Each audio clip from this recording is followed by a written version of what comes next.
everyone, welcome in. We've got a sit down video today. I feel like it's been a little while since I've done a sit down video that wasn't like a reading wrap up video. If this is your first time watching one of my videos, welcome in, my name's Charlotte. I do mainly vlogging content now, but occasionally a little sit down video like this. If you're a returning viewer, welcome back, it's so nice to see you again. If anyone particularly likes this style of video from me, please do let me know in the comments. Let me know if you've got any like topic suggestions. I don't do them often, but when I do them, I really do like them. So you might have guessed by the title, but this video is about wellness habits, more specifically wellness habits that I'm going to be taking into 2025. At this time of year, amongst all of the flurry of this like glow up, productivity, rebranding content, I wanted to make this video as a more cautiously optimistic and slightly more gentle approach to entering the new year and coming into 2025. While I do love all of that content, I love this kind of like be your best self, productivity, rebrand content. Depending on where you're at in your life, sometimes that content isn't necessarily inspiring and can like add to your feelings of pressure entering the new year. Winter is traditionally a time to rest, to replenish, to restore, curl up in the dark and nourish. So for a lot of people, myself included, spring feels like the more appropriate time to kind of take stock, to rebrand, to glow up. I think historically it's a more natural starting point for growth, change, transformation, and it can just be generally a more appropriate time to thaw out. So with that in mind, I would like to share some of the things I did in 2024 that I will be taking into 2025 with the intention of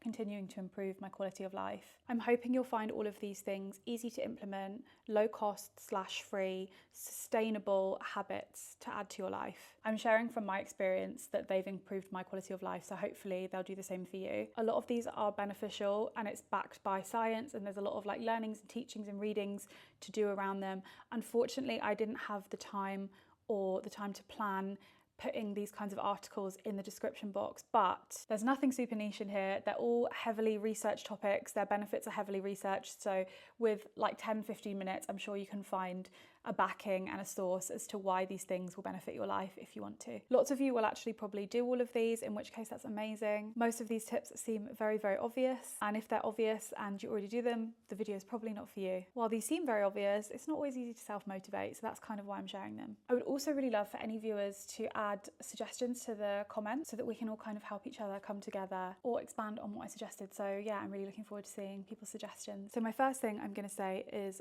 regularly stretching. Interestingly, I was actually going to do daily movement as that seemed like the obvious one, but I wanted to be mindful of people's accessibility needs and difference in lifestyles that don't always make this possible. Also, it wouldn't feel genuine because while I know that daily movement is really good for me, daily movement is not actually something I'm always able to achieve. And I mean, like, obviously we move every day, but I mean like getting up and going for a 20-minute walk or stretching every day or doing some yoga or working out. I would love to do that every day, but I'd be lying if I said that I implemented that in 2024. What I've started doing definitely in like the last quarter of this year is following a 10-minute stretching routine on YouTube. It's like a full body one.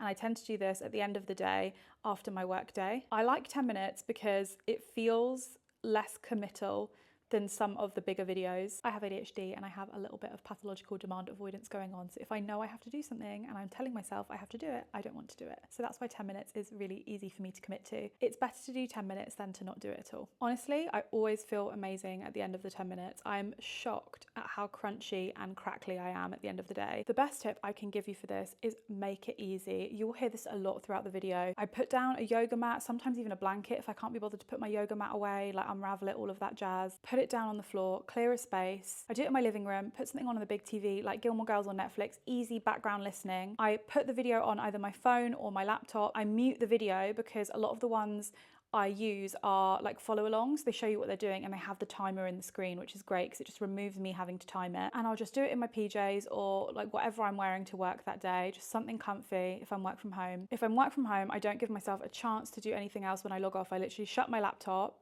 like 5 minutes before I'll set this up and then I just launch straight into it. And I don't have that like sitting down period or that period of let me just do this first, because the key for me is momentum. What I tend to do is after 10 minutes, I say if I feel like continuing, I'll select another video, maybe like a 20-minute one or maybe another 10-minute one, and I almost always feel like continuing. And then before you know it, I've been doing it for an hour and I feel great. Stretching has so many amazing benefits, especially if you live a sedentary lifestyle. I've recently in like the last year, 2 years, gone into an office job, whereas I used to work in retail, so I was on my feet a lot, and I have noticed a decline in like my bodily function, my mobility. I'm getting more easily injured now because I don't move around as much. Some of the benefits like improved posture, increased blood flow, your risk of injury decreases, calories. And also in comparison to a lot of other forms of movement, this one is free. And there are also a lot of different levels available for your mobility levels, for your flexibility levels, for your accessibility needs. You can do these stretches seated, standing. You can target different areas of the body if you've got problem areas. I utilize wrist-free stretches and yoga locks. I sometimes get some pain in my wrists. I don't think you have to do this every day, although that's a good thing to work to, and most people would say there's no harm in doing it every day, but I just kind of shoot for 3 or 4 times a week. My minimum in the new year will be 4 times a week, and I have to do it after work, purely because I know I feel so good after it. The next evolution of this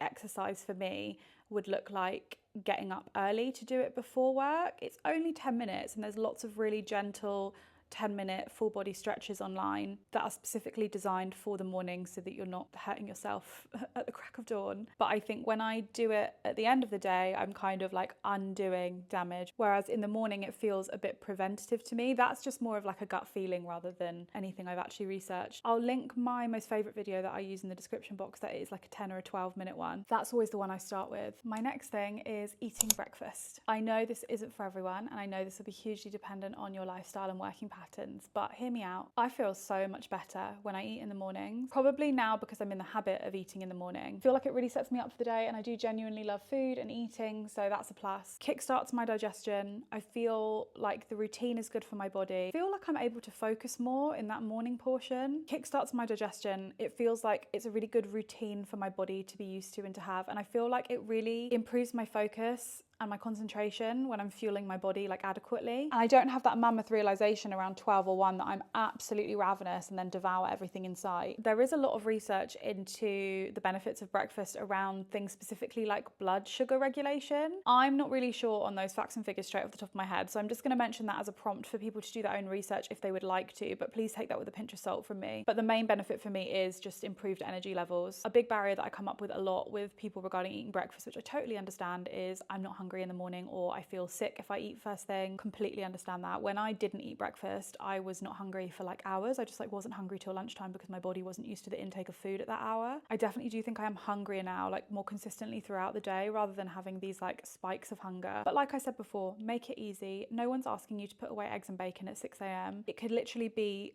maybe half an hour, 45 minutes after you get up. You just scarf down a cereal bar with your cup of coffee. If you're commuting to work, you might eat something while you're commuting. I promise you'll feel better if you don't drink your coffee or your tea on an empty stomach. My work means I'm an early riser, so for the schedule people, I'll just talk you through my schedule because it is achievable. I get up at 5:45 a.m. when I'm in office a couple of times a week, and I don't drive, so I commute into work. I'm on the bus by 7:20, and I don't like eating on the bus because my bus is a really busy bus. First thing I do when I wake up is I grab my porridge, grab my tea. I leave the tea bag out in the mug at night so I can just pop the kettle on boil. Like I said, make it easy. I use sachet porridge, or I'm planning to meal prep oats like properly. It takes 2 minutes. Pop it down on my dressing table, and then I slowly eat while I'm getting ready. I am able to eat though first thing, so I understand that a lot of people aren't. I take my medication just as I arrive at work, just before 8, and then I sit down to work at 8. I have something which I call second breakfast, which is not totally necessary, but I just get hungry because I get up really early and I have an earlier lunch. So around 9ish, anywhere between like 8:30 to 10, I usually have a small snack that's easy to pack in my bag, which is usually like a piece of fruit, a yogurt, some chia pudding if I've meal prepped it, or like a cereal bar or something like that. I basically had to start being consistent with eating breakfast a few years ago when I started taking my ADHD medication, because I found out that the side effects of the medication, which can be quite severe, are lessened if you have a high protein breakfast, or in this case just any breakfast worked quite well for me. So for me it's an easy toss up. It's like feel shit or eat breakfast. But even a banana and a yogurt at your desk or on the go, better than nothing. Make it easy. Great for fibre intake too, because apparently none of us get enough fibre these days. This is a fairly vague one, as there's going to be a couple of sub points within this, but we're just going to label it as phone time. If you don't feel like you have a phone addiction or social media addiction, or that you have a really healthy and positive relationship with your phone, good for you. This one's probably not for you. You can skip this one. And straight to the point, I said I wanted this to be achievable and sustainable, so I'm not going to tell you to get a brick phone. I'm not going to tell you to delete all your apps. I'm not going to tell you to get off your phone first thing in the morning. I like going on my phone. It's fun. There's stuff to look at. But I also do content creation as a part-time job, so I am on my phone probably a lot more than other people are, maybe. I'm not sure. It's been a difficult balance because so much of my work is in my phone, but this is what works for me. So my first kind of tip, sub point, is more concrete in that I don't go on my phone an hour before I go to sleep. minimum. Easy to say, but I'm going to tell you the steps that I take to make this like possible. It does kind of start with having an okay-ish evening routine. For some of you, this kind of stuff is probably really easy, and this is totally a judgment-free zone, but yeah, I get really locked in with doom scrolling or just like one more video, one more picture, one more check. So that's why I took this into hand and started doing it. When I start to wind down in the evening, I put my phone on Do Not Disturb. My phone is most of the time on Do Not Disturb anyway, but that's like a key trick for me. At that point in the evening, I do like a little flat tidy. I start making my tea for bed. I might get in the shower, do my skincare, and my phone goes in phone jail. It goes on Do Not Disturb, it goes on charge, and it's not by my bedside table. That's the most important thing. So it's either on charge on my dressing table or in a drawer. And then I set my alarms. I know it's early, but I set my alarms. That's kind of crucial because then I don't end up revisiting my phone to do anything on it, really. Go about my usual bedtime routine, like my end of evening routine, and then I get into bed and read. I try to do this for an hour, if not earlier. It depends on how tired I am, blah, blah, blah. Not everyone reads, I'm mindful of that. So you could do this while you maybe watch TV, watch a film. I would encourage it to be like a non-screen hobby if you can, but not everyone has non-screen hobbies. Maybe if you don't want to watch TV or film, in that hour before bed, you could be really intentional about having a shower, having a bath, or doing your skincare routine. Like do it in some nice ambient lighting. You could get out your clothes for the next day. I feel so much better when I do this, and then I go to sleep with my phone on the other side of the room. This also has a bit of a benefit because when my alarm goes off, I have to get out of bed to turn it off because I'm not very good at getting up in the morning. I'm not a morning gal. The fact that I have to get out of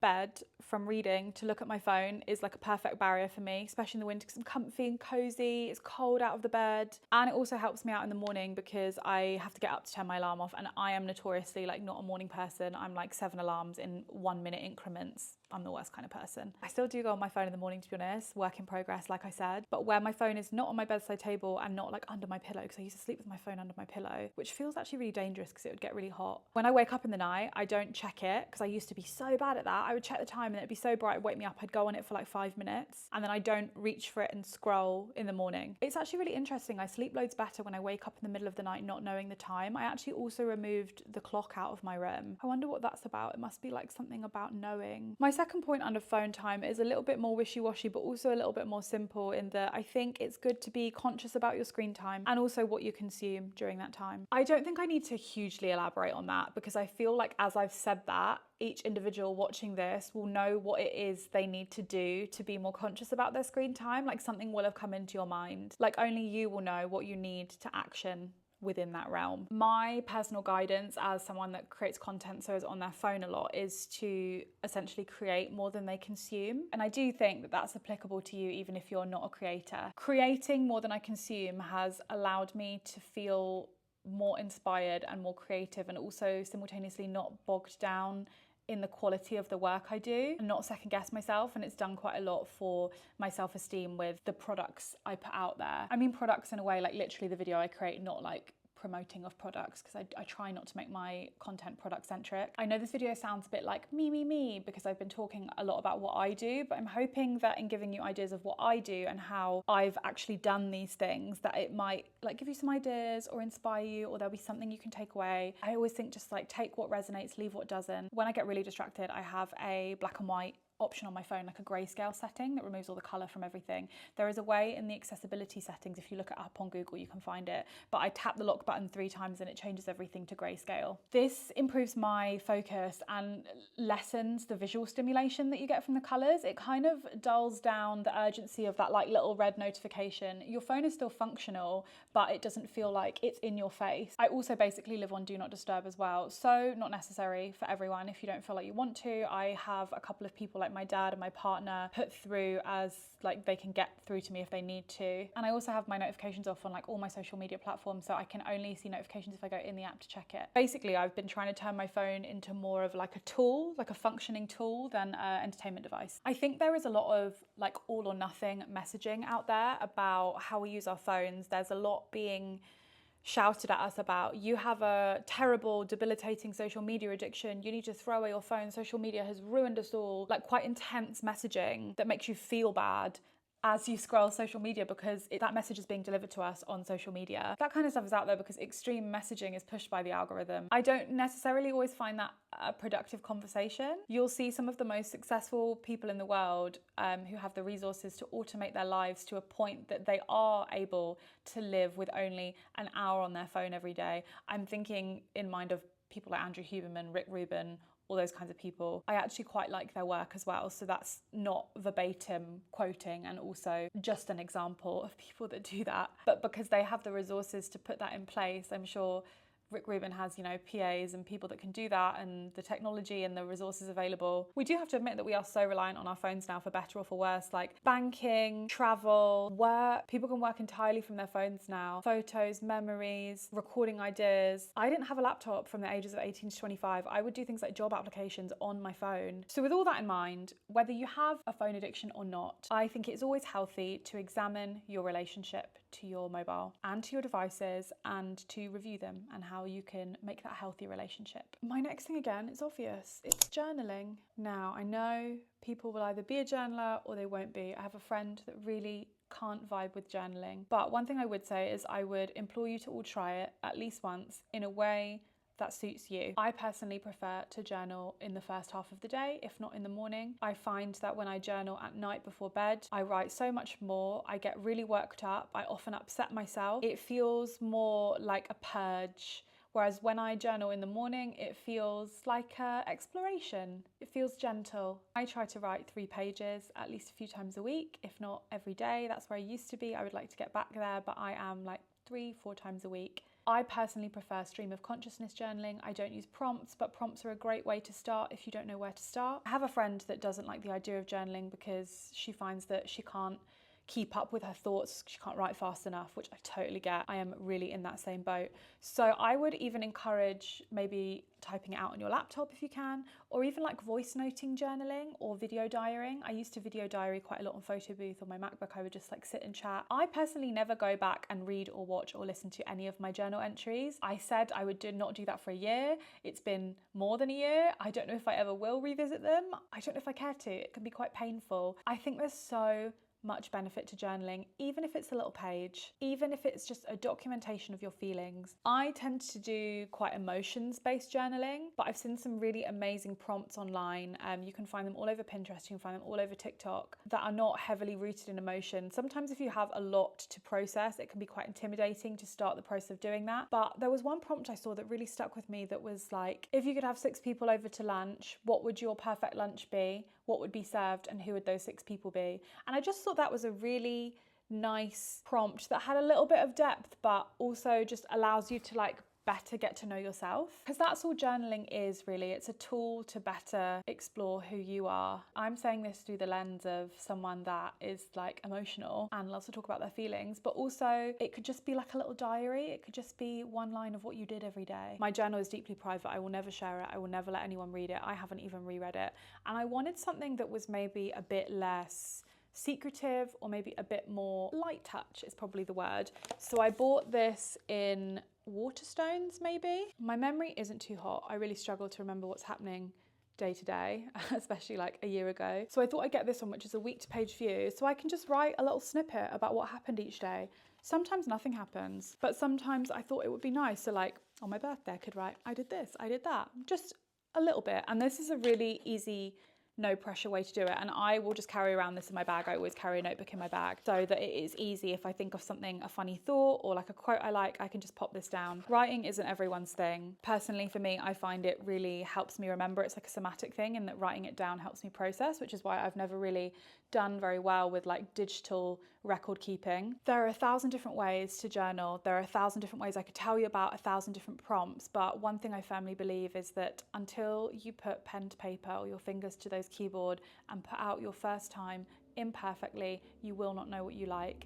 Journaling does not have to be perfect. It's the thing in the world that can be as imperfect as you like. It took me a very long time to not feel performative when I was writing. I would write with the intention that someone would read it, or I would write for the audience that didn't exist. I would find myself trying to be funny, and I think, why am I trying to be funny? No one's ever going to read this. It's the one place I can be truly truthful with my feelings, how events happened, how I felt. It's going to feel funny, it's going to feel unnatural, it's going to feel weird the first time you do it.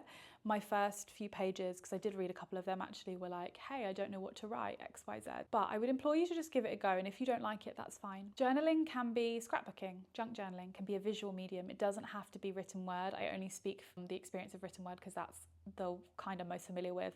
Although I probably should do a journal tour because I have a scrapbook and like a junk journal type thing as well. I want to buy one of those like mini HP Sprocket printers to put photos in. This is my new one, and then I have a big kind of A5 for daily writing, and a decent pen made all the difference, makes it more enjoyable. Oh, and also a form of journaling I saw recently on TikTok that I think I really want to start doing, kind of tied in as a form of like manifestation or like words of affirmation, you know, this kind of law of attraction stuff that's very popular at the moment, very buzzwordy. I'm hesitant to speak on that because I think it's often packaged to us in a certain way. But this lady, I don't know the TikTok, I'm so sorry, I can't recall it, but she spoke about best case scenario journaling, where in the morning she wrote out like in present tense what the best case scenario was for that day. And I just thought that was a really like beautiful, positive way to start the day. Even if your day is set to be an unremarkable, mundane day, just like an average everyday in your life, like you go to work, it could be just like, I go to work, the buses run on time, I feel really happy all day, I have amazing conversations with colleagues, I have a beautiful dinner, I receive some good news, that kind of thing. I just thought that was beautiful. So maybe you could start with that if you don't know where to start. If you have any questions about journaling, I'm by no means an expert, but I do love to talk about it. So let me know in the comments and I'll try to get back to you. I feel like it's become progressively darker in my living room. Apologies, it was such a beautiful sunny day when I started this video. That was really like the main 4 things that I wanted to talk about today. I think 4 things is enough. I don't think we need to do lists of 12 things. Those are just gentle suggestions. No one's saying you've got to change your life on January the 1st. If you feel like you're in a position to, fantastic. Let me know what you're doing. But remember, in order to feel the best about yourself, it needs to be sustainable, it needs to be achievable, it needs to be gentle, and you need to be kind to yourself. You cannot hate yourself into wellness. But anyway, I hope you liked this video. This will probably be my last video